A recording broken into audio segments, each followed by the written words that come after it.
오늘 함께 나눌 하나님의 말씀은 요나서 1장 1절부터 17절까지의 말씀입니다.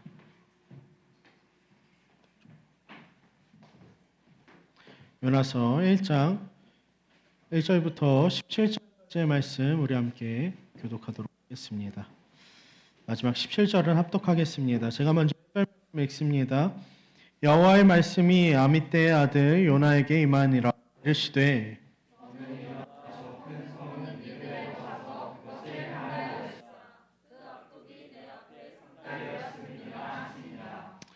그러나 요나가 여호와의 얼굴을 피하려고 일어나 다시스로 도망하려 하여 욥바로 내려갔더니 마침 다시스로 가는 배를 만난지라.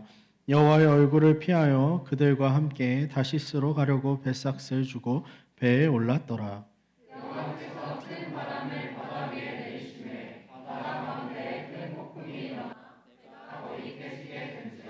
사공들이 두려워하여 각각 자기의 신을 부르고 또 배를 가볍게 하려고 그 가운데의 물건들을 바다에 던지니 배 밑층에 내려가서 누워 깊이 잠이 든지라.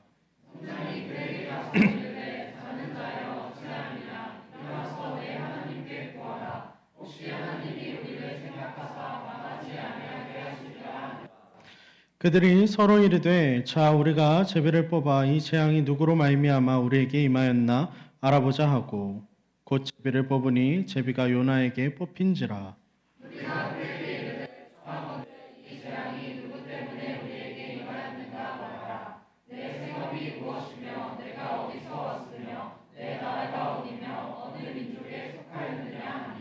그가 대답하되 나는 히브리 사람이요 바다와 육지를 지으신 하늘의 하나님 여호와를 경외하는 자로라 하고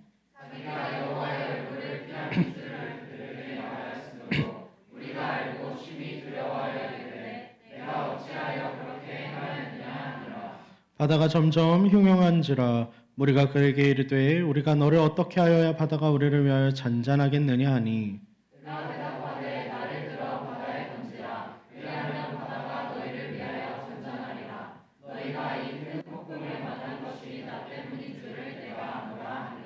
그러나 그 사람들이 힘써 노를 저어 배를 육지로 돌리고자 하다가 바다가 그들을 향하여 점점 더 흉흉함으로 능히 못한지라.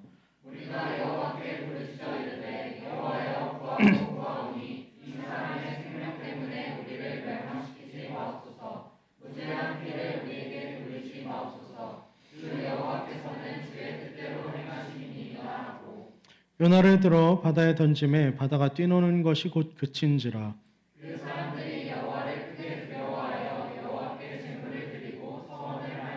함께 읽겠습니다. 여호와께서 이미 큰 물고기를 예비하사 요나를 삼키게 하셨으므로 요나가 물고기 뱃속에 있으니라. 아멘. 혹시 이거 리시버 어디 있는지 한번 체크해 주세요. 함께 오늘 괜찮아 포기하면 편해 라는 제목으로 말씀을 좀 나누도록 하겠습니다. 여러분 요나가 누구인지 압니까? 요나 몰라요? 알죠? 모르진 않겠지. 요나가 누구예요 여러분? 리더 모임 때 들어보니까 물고기 밥이었다 라고 표현하는 사람들이 있었는데 요나는 여러분 북이스라엘 여로보암 2세 시대 때 활동했던 선지자 중 한 사람입니다. 이 시기가 어떻게 소개되냐면요. 성경에서는 이스라엘이 북이스라엘과 이미 남유다로 갈려져 있는 상태예요. 그 중에 북이스라엘이 가장 흥왕했던 시기 중 하나가 바로 여로보암 2세의 시기입니다. 우리 함께 본문은 아니지만 앞서 있던 열왕기 하 14장 25절 말씀을 좀 살펴볼까요? 함께 읽겠습니다. 시작.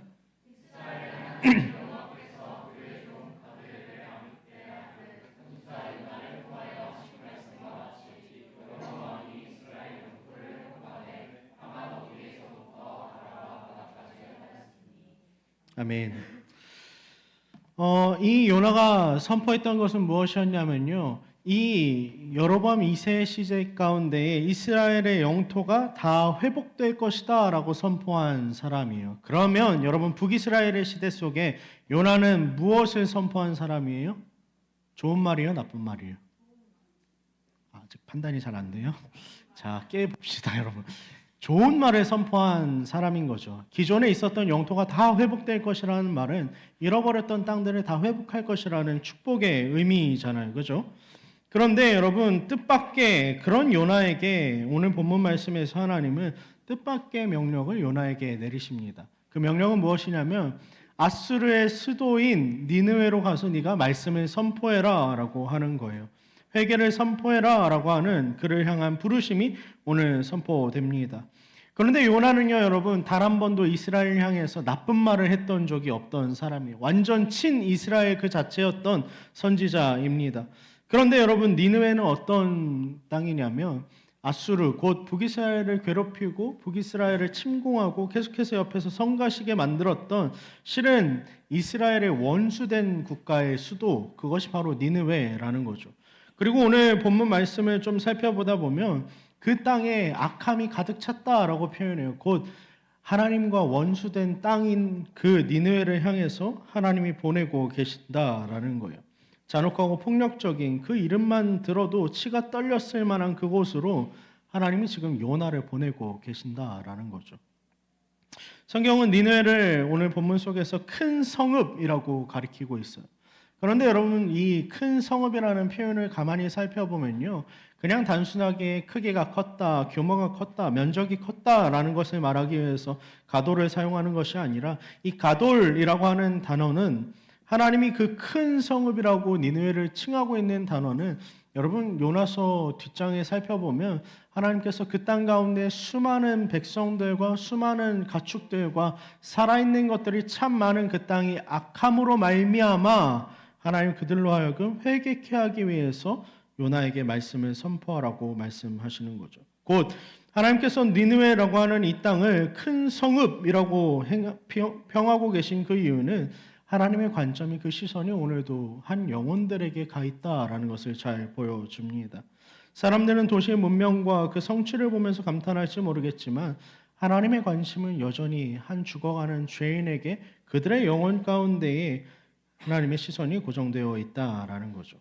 그래서 하나님은 그 니느웨를 포기하지 않고 멸망 앞에 서 있는 그 도시 속에서도 여전히 구원할 자들이 있기에 요나를 보내고 계신 겁니다. 그런데 여러분, 우리가 잘 알고 있다시피 요나가 어떻게 반응하죠? 하나님의 보내심에 예, 주님 이러고 순종하나요? 아니죠. 우리가 잘 알다시피 거절합니다. 그는 오늘 본문 말씀을 보니까 낯을 피하여서 도망했다, 하나님의 얼굴을 피해서 도망했다라고 기록하고 있습니다. 그 이유가 요나서 4장 2절에 명확하게 다시 한 번 더 드러나는데요. 우리 4장 2절 말씀 함께 읽겠습니다. 함께 읽겠습니다. 시작. 여호와께 기도하여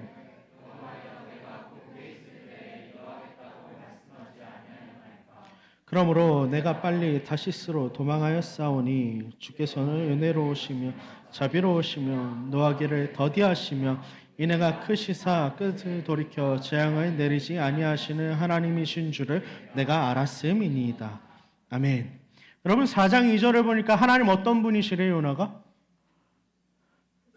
읽었잖아요, 여러분. 은혜로우시며 또 자비로우시고 또 노하기를 더디하셔서 어떻게 할까봐? 하나님이 그 뜻을 돌이켜서 재앙을 내리지 않을까봐 내가 다시스로 도망할 겁니다 라고, 도망했던 것 아닙니까? 라고 이야기하는 겁니다. 다시 말하면요, 그토록 악한 자들이 하나님 은혜를 받기에, 하나님의 긍휼하심과 그 자비하심을 경험하기에 마땅하지 않은 사람들입니다 라고, 그들이 은혜 입는 것을 나는 차마 볼 수 없었기 때문에 하나님, 내가 하나님의 뜻을 거절하고 도망했던 것 아닙니까? 라고 이야기하는 거예요. 요나의 마음에는요, 그들은 하나님의 은혜를, 하나님의 긍휼하심을, 자비하심을 경험할 수 없는 자격 없는 자들이라는 그 확신이 분명하게 있었던 것이죠. 이것은요, 여러분, 그들을 그냥 미워한 게 아니에요. 이 미움은 어디서부터 오는 거냐면요, 자기 의로움에 대한 확신으로부터 옵니다. 나는 그래도 저들보단 나은데 저렇게까지 하는 사람들을 하나님이 용서하신다라고 하는 그 생각, 그 교만한 마음이 실은 요나가 오늘 도망하게 된, 하나님의 낯을 피해서 도망하게 된 그 근원, 이유가 되었다는 거죠. 자기 의는 언제나 하나님을 멀리하게 합니다. 내가 옳다라고 하는 확신이 강하면 강할수록요, 여러분, 우리가 하나님으로부터 멀어질 수밖에 없어요. 그래서 요나는 하나님의 부르심을 알고도 오늘 본문에 보니까 욥바로 내려갔다. 욥바가 곧 항구입니다. 항구로 내려갔다. 그래서 다시스로 갔다라고 이야기하는 거죠. 계속해서 이 내려갔다라는 표현이 오늘 본문 속에서 등장하는데, 이 표현은 단순히 지형적으로 뭔가 위에서 아래로 내려갔다라는 것을 의미하는 것을 넘어서서요, 여러분, 실은 요나가 어떻게 하나님으로부터 멀어지고 있는지를 오늘 본문이 잘 묘사해주고 있는 표현이에요. 왜냐하면 말씀은 위로부터 그에게 임했는데 요나는 어떻게 합니까? 그 말씀을 피해서 더 낮은 곳으로, 더 그 말씀이 도달할 수 없을 것 같은 곳으로 계속해서 내려가는 여정 속에 있었다라는 거죠. 하나님의 뜻을 외면한 그 인간의 전형적인 모습이 바로 말씀으로부터 멀어져서 내려가는 요나의 모습 속에 등장하는 겁니다. 사랑하는 세대 청년 여러분, 우리의 인생 가운데, 우리의 삶 속에서도 이런 요나와 같은 모습들이 참 많이 있습니다. 하나님의 뜻을 몰라서가 아니라요, 하나님 뜻을 분명히 말씀 가운데 보여주셨는데 여전히 내 뜻과 생각과 이해와 경험과 내가 가는 그 길이 옳다라고 생각하는 그것에 너무 사로잡힌 나머지, 여러분, 우리는 하나님께 묻는 것을 잊어버리고 하나님의 말씀으로부터 멀어져서 내 인생을 그냥 하나님 말씀과 아무런 상관없이 살아가는, 그리고 결정하는 그 모습들이 우리의 삶 가운데 참 많이 있다는 것이죠. 실은 우리 인생 속에서 우리가 갈림길에 설 때 진짜 중요한 것은, 여러분, A를 할 거냐 B를 할 거냐라고 하는 그 갈림 속에서 뭐가 맞는 것인지가 중요한 것이 아니라 A와 B의 갈림길 속에서 하나님 앞에 묻고 나아가고 있는가, 하나님의 뜻 앞에 나아가고 있는가라고 하는 것이 정말 중요하다라는 거예요. 여러분의 삶 속에 만약 하나님 앞에 묻는 그 선택의 과정 속에서 하나님 앞에, 말씀 앞에 서 있지 않는다라고 한다면, 여러분, 그 과정 속에 하나님이 빠져 있으면 이미 여러분 삶은 하나님의 뜻으로부터 도망하는, 내려가고 있는 인생들이라는 거죠. 그렇게 우리가 말씀을 듣지 않고 내 기준으로 판단하기 시작할 때, 여러분, 우리 인생은 요나처럼 다시스로 도망하고 있는 인생이 되고 마는 겁니다. 요나는 하나님의 뜻을 그렇게 몰라서 불순종한 게 아니었습니다. 오히려 하나님이 어떤 분이신지를 너무 잘 안 나머지 여러분, 오늘 불순종하는 모습을 보입니다. 하나님은 은혜로우시고 자비로우시다는 걸 알기에, 그리고 그 하나님이 내가 불편해하는 그 대상을 용서하실 만한 분이라는 것도 알기 때문에 그 하나님의 은혜가, 그 하나님의 자비로움이 그에게 불편함으로 다가온 것이죠. 내 뜻과는 맞지 않는 하나님을 마주한 요나가 불편함을 느낀 겁니다. 사랑하는 세대 청년 여러분, 우리도 그렇지 않습니까? 삶을 살아가다 보면서 여러분, 하나님을 너무 잘 알고 있는 나머지 하나님 앞에 묻지 않을 때도 참 많고, 실은 하나님 앞에 물었는데 내가 원하는 답변을 주시지 않아서 그 가운데에서 불편한 그 감정, 하나님을 괜시리 멀리해야 할 것만 같은 그러한 순간을 마주하지는 않습니까? 그러나 여러분, 기억하길 바랍니다. 그것이 바로 불순종이라는 것을 말이죠. 바라건대 여러분, 하나님 앞에서 끝까지 묻고 하나님의 뜻을 구할 수 있는 여러분의 삶이 되길 주님의 이름으로 축복합니다. 요나는 오늘 그렇게 하나님의 낯을 피해서 도망합니다. 그러나 하나님이 가만히 계시지 않아요. 오늘 4절 말씀 함께 읽어볼까요? 함께 읽겠습니다. 시작.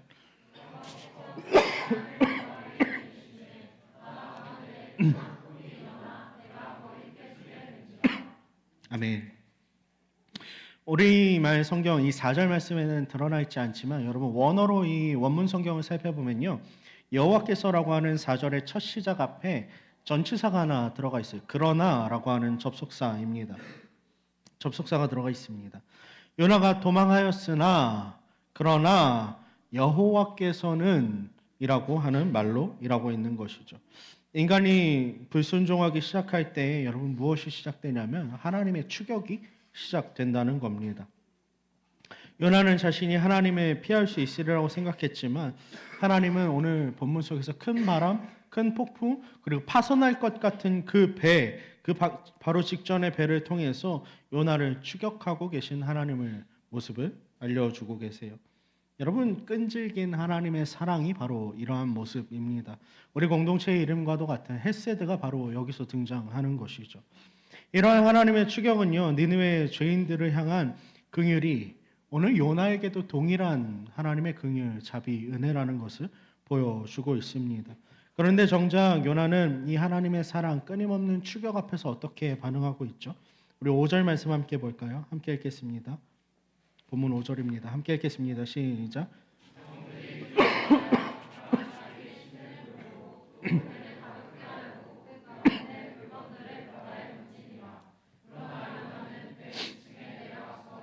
깊이 잠이 든지라. 아멘. 이 5절의 짧은 구절 속에서 여러분 요나는 배 밑층으로 또 내려갑니다. 또 내려가서 하나님을 피하길 원하죠. 그리고 그는 이내 어떤 행동을 합니까?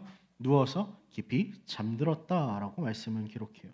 그런데 이 잠들었다라고 하는 말을 히브리어로 살펴보면 라담이라고 하는 단어가 사용되었는데 철저한 무기력감에 사로잡혀서 아무것도 할 수 없는 상태에 놓였다라는 것을 보여주는 단어입니다. 혼수 상태라는 거죠. 이런 요나의 무기력함은요, 여러분, 단순히 폭풍으로 인해서 온 피로감이나 어려움 때문이 아니라 여러분, 실은 이 무기력감은 우울증으로부터 비롯된 감정이었습니다. 왜냐하면 요나는 알고 있었던 거죠. 자신이 분명히 도망쳤는데 하나님의 낯을 피하기 위해서 최선을 다해서 내려가고 있는데 하나님이 쫓아오고 계시다라는 겁니다.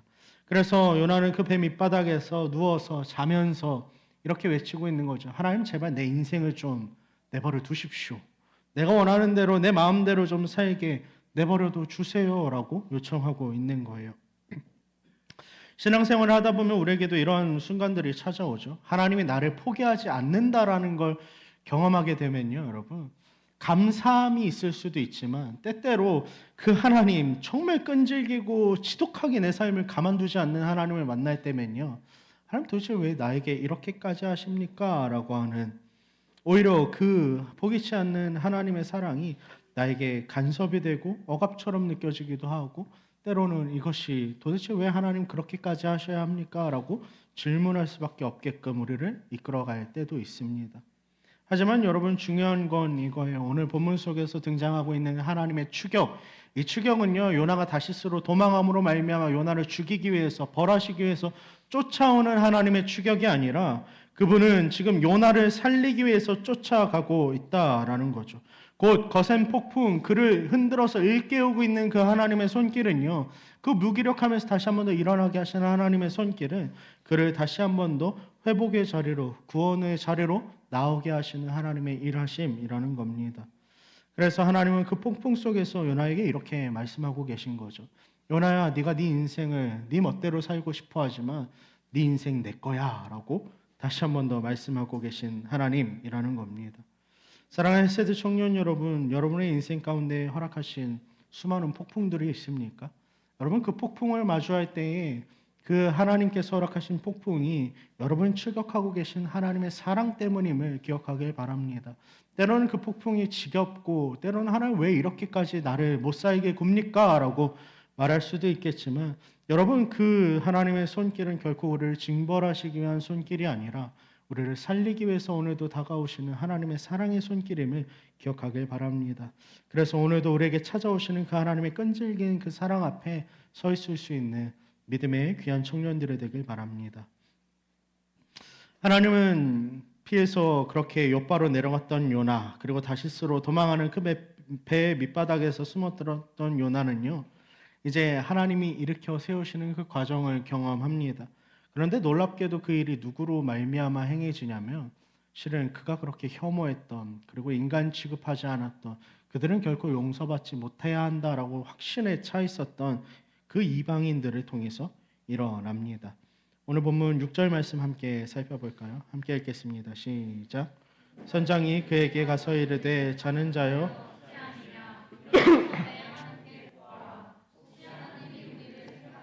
망하지 아니하게 하시리라 하니라. 아멘. 이방 선장과 뱃사람들은 요나를 깨우고 나서 이제 폭풍의 원인을 찾습니다. 그리고 아이러니하게도 그들의 요나를 깨우는 사람들은 실은 다른 사람이 아니라 니느웨 이방인들과 같은 하나님의 긍휼을 바랄 수 없을 것 같았던 사람들이죠. 그래서 요나는 하나님을 긍휼을 받는 것을 보기 싫어서 도망쳤지만 여러분 실은 지금 다시 한 번 더 그가 그렇게 혐오하고 인정하기 싫어했던 요나가 자기가 지키고 싶었던 자기 의의 성벽이 놀랍게도 자신이 혐오하던 자신이 인정할 수 없었던 그 사람들에 의해서 허물어지고 있는 거예요. 결국 이방 선장과 뱃사람들은 요나를 깨우고 그 폭풍의 원인을 찾기 위해서 이제 제비를 뽑기 시작합니다. 7절 말씀 우리 함께 살펴볼까요? 함께 읽겠습니다. 시작. 그들이 서로 이르되 우리에게 임하였나 알아보자 하고 곧 제비를 아멘. 여러분 우연이라고 치부할지도 모르겠어요. 그냥 배를 타고 가다가 지중해 가운데에서 폭풍이 일어날 수도 있는 거고, 그리고 우연하게 선장이 자신을 찾아와서 급해 밑바닥에서 자신을 일으켜서 갑판으로 끌어올렸을 수도 있습니다. 그리고 또 제비를 뽑았을 때에 자신이 뽑히는 그 모든 과정조차 여러분 어쩌면 우연이라고 치부할 수도 있어요. 그러나 여러분 하나님께서 추격하시는 그 방법은요, 우리가 도망칠 여지를 남기지 않는 방법이고, 그리고 모든 과정들을 우리가 마주할 때면 여러분 우리는 그 앞에서 아무런 변명도 하지 않은 채 인정할 수밖에 없는 겁니다. 요나는 이미 선장이 자신을 깨울 때부터 이것이 하나님의 손길이라는 것을 느끼고 있었어요. 그러나 이제는 제비조차 자기 자신을 지목하자 더 이상 부인할 수 없는 자리에 내몰리게 됩니다. 하나님은 우리가 아니라고 말할 여지를 없애버리시는 거죠. 그 앞에 설 때면 우리에게 남는 선택지는 온전히 하나님을 인정하는 것뿐이라고 오늘 말씀은 이야기하고 있는 거예요. 그런데 재밌는 건 여러분 요나와 배 안에 있었던 그 무리 간의 대화에서 나타나는 내용입니다. 본문 8절 말씀, 9절 말씀 같이 읽어볼까요? 8절 먼저 좀 띄워주세요. 본문 8절 함께 읽겠습니다. 시작. 무리가 청하건대 이 재앙이 누구 때문에 우리에게 임하였는가 말하라. 내 생업이 무엇이며 내가 어디서 왔으며 내 나라가 어디며 어느 민족에 속하였느냐 하니. 자, 그럼 여러분 8절에서 이 무리가 이방인들이 요나에게 묻고 있는 것이 어떤 질문들입니까? 첫째로 그의 출신, 너의 국적이 무엇이고 너 어디서부터 왔느냐라는 질문을 하죠. 두 번째는 뭐예요, 여러분? 8절에 보면 내 생업이 무엇이며 라고 이야기합니다. 자, 그럼 여러분 두 가지 차원의 질문인 거예요. 너 출신이 어디고 뭐 하는 놈이냐 라는 질문인 거죠. 이에 대해서 9절에서 요나가 어떻게 답변하는지 살펴볼까요? 9절 말씀 함께 읽겠습니다. 시작. 그가 대답하되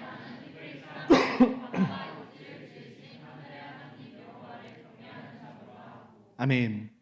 첫 번째로 여러분 출신에 대해서 요나가 무엇이라고 대답합니까? 짤막하게 히브리 사람이다라고 이야기합니다. 내가 히브리 사람 곧 이스라엘 사람이라고 이야기하는 것이죠. 그런데 여러분 두 번째 질문인 생업이 무엇이냐라고 하는 그 질문에 요나가 지금 9절에서 무엇이라고 답변하고 있습니까? 바다와 육지를 지으신 하늘의 하나님 여호와를 경외하는 자다라고 말하고 있는 거예요. 여러분 좀 뚱딴지 같은 답변 아닙니까? 너 뭐로 먹고 살아라고 했더니 하나님을 경외하는 것으로 먹고 삽니다라고 말하고 있는 거예요. 근데 여러분 처음으로 요나의 입에서 이제 하나님이 언급되기 시작하는데 곧 이제 요나가 인정할 수밖에 없는 것은 나의 생사, 내가 살고 먹고 사는 것, 그리고 내가 살고 죽는 그 모든 것이 하나님께 달려 있다라는 것을 고백하는 장면이 오늘 본문 속에서 하나님을 언급하는 첫 번째 요나의 모습 속에 드러나는 모습이라는 거죠. 그제서야 요나는 자신이 하나님께로부터 이제는 나는 벗어날 수 없는 존재구나라는 것을 받아들이고 고백하는 겁니다. 그래서 요나는 이어서 이렇게 말합니다.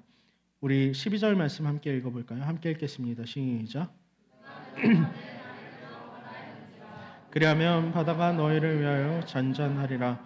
너희가 이 큰 폭풍을 만난 것이 나 때문인 줄을 내가 아노라 하니라. 아멘.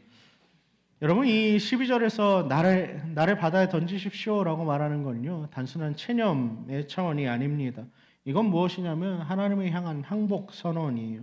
그는 이제 내가 더 이상 도망칠 곳이 없으니까 하나님이 나를 쫓아오시는 저 폭풍 가운데 나를 던지십시오. 하나님 나를 찾고 계신 겁니다라고 이야기하는 거죠. 그런데 여러분 살펴보면 어찌 보면 요나는 여전히 이 하나님의 쫓아오시는 장면을 벌하시는 분으로 생각하고 있었던 것 같아요. 요나는 하나님의 자신을 끝내 죽이려는 분이라고 생각한 채 실상 모든 것을 다 포기하고 이제는 나를 바다에 던지십시오라고 요청하고 있는데 여러분 실은 하나님은 앞서도 언급했지만 요나를 죽이기 위해서 쫓아오는 게 아니라 실은 살리기 위해서 쫓아오시는 분인 거죠. 하나님은 요나가 완전히 포기하는 그 자리를 통해서 다시 한번 더 요나의 진짜 믿음을 다루어 가시는 분으로 오늘 등장합니다. 우리는 종종 하나님이 우리를 막다른 길로 몰아세운다고 느끼지만 여러분 사실 그 길 끝에서 서 있는 분은 하나님이시고 그리고 그 길 끝에서 나의 삶을 포기하는 것처럼 느껴지는 그 포기는요, 여러분. 우리의 포기가 아니라 모든 것이 끝난 것이 아니라 나의 삶을 하나님께 내어 맡김으로써 새롭게 시작되는 하나님의 일하심이라는 거죠. 사랑하는 헬세스 청년 여러분, 인생을 살다 보면 우리도 우리 인생을 내어 던져야 될 때가 있습니다. 더 붙들면 더 깊이 가라앉을 때가 있어요. 그때는 여러분 힘을 쫙 빼고 여러분 배영을 해본 적 있나요? 물 위에서 뜨려면요 힘을 쫙 빼야 뜰 수 있습니다. 모든 것은 하나님을 믿고 그 모든 것을 내려놓고 힘을 쫙 뺀 채로 내어 던져서 하나님 앞에 항복할 때 여러분 비로소 우리 인생은 살아갈 수 있는 거예요. 내 인생이 하나님의 손에 있음을 믿는 사람만이 그렇게 할 수 있는 거죠. 요나는 폭풍 속에 이제 자신을 내어 던집니다. 그런데 그 바다, 요나를 삼킬 것 같던 그 바다는요, 실은 요나를 징벌하고 죽이는 바다가 아니라 그를 살리는 구원의 바다가 됩니다. 하나님은 그 바다의 밑바닥에서부터 일하고 계셨고, 그래서 여러분, 오늘 말씀이 우리에게 주는 교훈은 우리가 내어 던질 때 결코 두려워할 필요가 없이 하나님 우리를 반드시 살리실 분으로서 우리가 보이지 않는 그 길, 우리가 다 죽어야 할 것 같은 그 막다른 길에서도 우리를 향해서 끊임없이 다가와서 생명을 허락하시는 분이라는 것을 믿고 여러분의 삶 가운데 여러분의 삶을 하나님께 던질 수 있게 주님의 이름으로 간절히 소망하고 축복합니다. 요나는 이제 모든 것을 포기하고 그렇게 스스로를 바다에 던졌어요. 그렇게 끝났다라고 본문이 생각되어집니다. 그러나 여러분 아까도 말했지만 바다의 밑바닥에서부터 하나님은 일하고 계셨습니다. 17절 말씀 함께 읽어볼까요? 함께 읽겠습니다. 시작. 여호와께서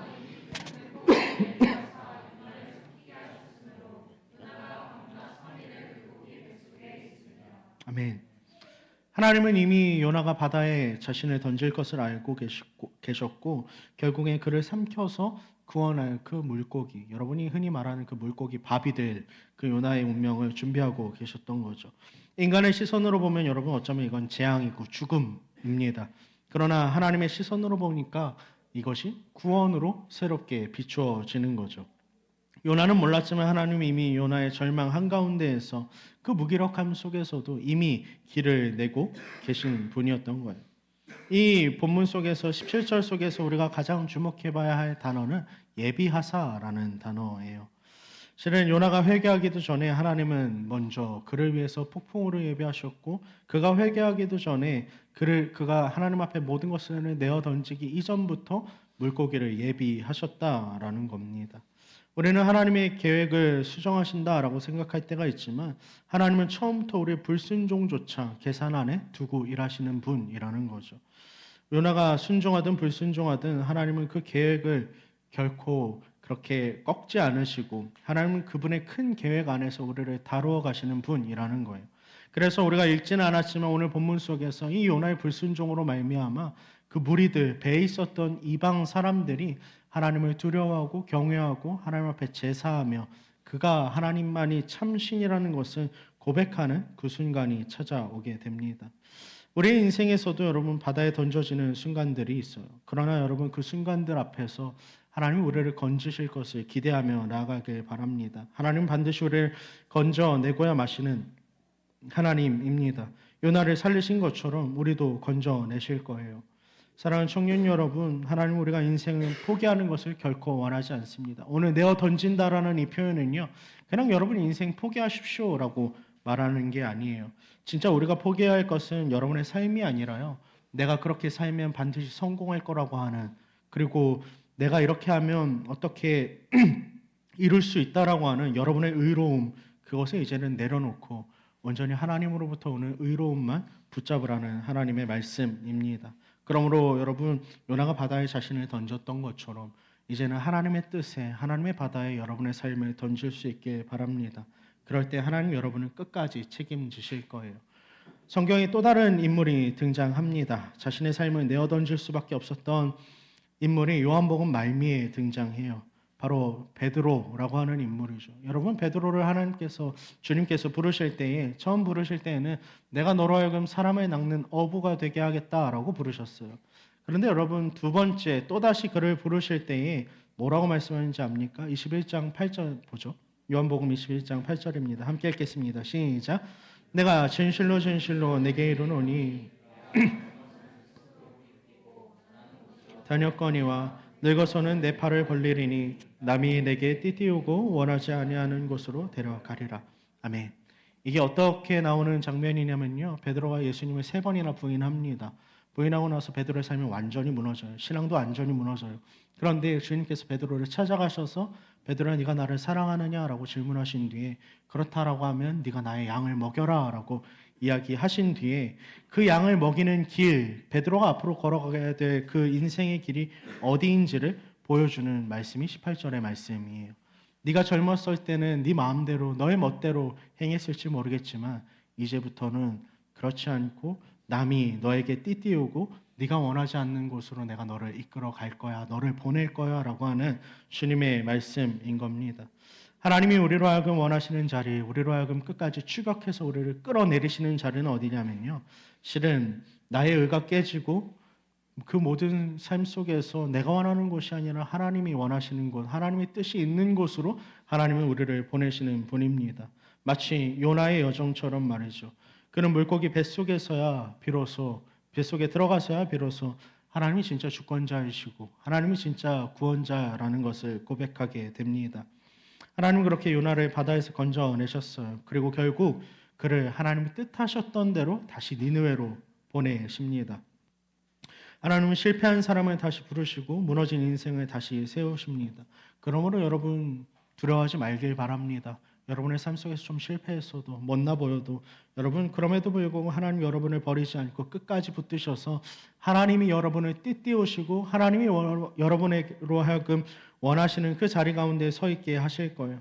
그러므로 여러분 그 삶 속에서 하나님이 띠띠우시고 여러분을 데려가시는 그 자리 가운데 이제는 여러분의 의로움, 나의 생각, 여러분의 어떠한 이해, 그 모든 경험을 다 내려놓고 여러분을 건져내셔서 그 자리로 걸어가게 하시는 하나님을 온전히 붙들고 나아갈 수 있는 우리 모두가 되길 주님의 이름으로 축복합니다.